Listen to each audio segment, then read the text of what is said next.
Hi guys, it's starting to sound a lot like Brexit. Okay, so if you remember in the run-up to the referendum in 2016, we had two groups. We had Leavers and we had Remainers. Now the Leavers said if we leave the European Union, it will resolve pretty much all of Britain's problems, be it the NHS, be it housing, infrastructure, the cost of living, the economy, anything, you name it, leaving the European Union would fix that problem. Then on the other hand, you had the Remainers who were saying, well, we should stay in the European Union. It's a deeply flawed model. It's a deeply flawed system. But if we leave, it will be a disaster or it will not be very good. So they were saying we need to remain in order to tweak the system, to improve the European Union. So don't throw the baby out with the bathwater. And then, of course, we know what happened. Now, we're hearing exactly the same arguments once again when it comes to the European Convention on Human Rights. Here, Malcolm Rifkind, a former government minister within the Conservative Party, is trying to sell the Remainer type of message. And it's going to fail. Have a listen. I've been a strong and remain a strong believer in the European Convention of Human Rights. But sometimes you have to concede that change is necessary. Now, I'm not suggesting we should completely leave the European Convention.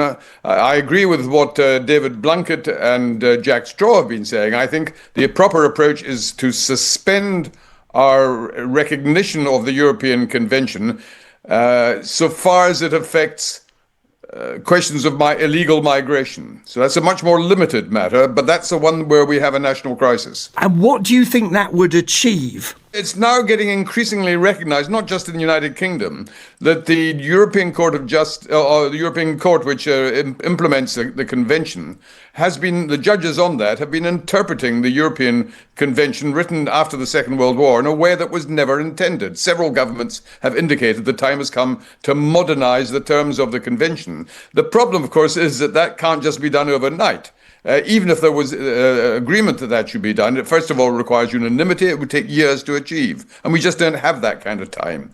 No, so the alternative, of course, is to just tear it up, which has been suggested by Kemi Badenoch to a certain extent, certainly Robert Jenrick, and of course Nigel Farage. So the people on one side, the type of Brexiteers in this situation, just want to tear up the European Convention on Human Rights, abandon it completely in order to deal with this issue that they say is fundamental at the moment, small boats. Now, we know you don't need to leave the European Convention on Human Rights to fix this problem.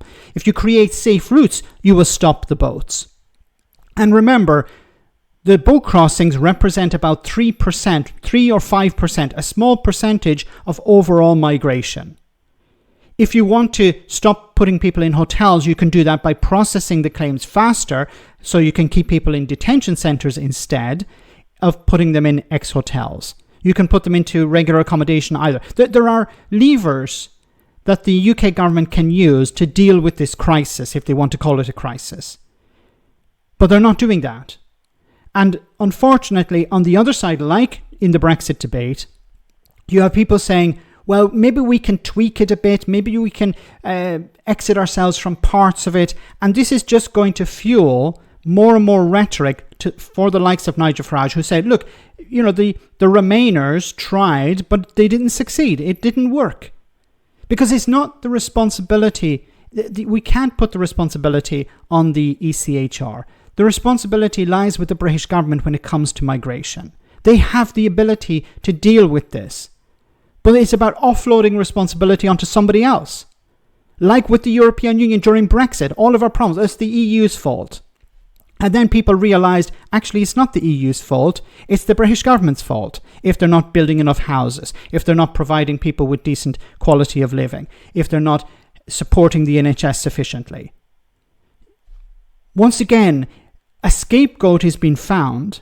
You have on one side people saying we need to tweak the scapegoat, and then others are saying we just need to abandon it completely. We need to abandon the European Convention, which of course is going to strip British people of their rights. It's been sold, of course, as a way to deal with migration, but at the end of the day, the ones who are selling the abandonment want to strip British people of their protections. The same people who wanted to stop the European Union enforcing protections for workers, the environment, consumers, when the UK was a member of the EU.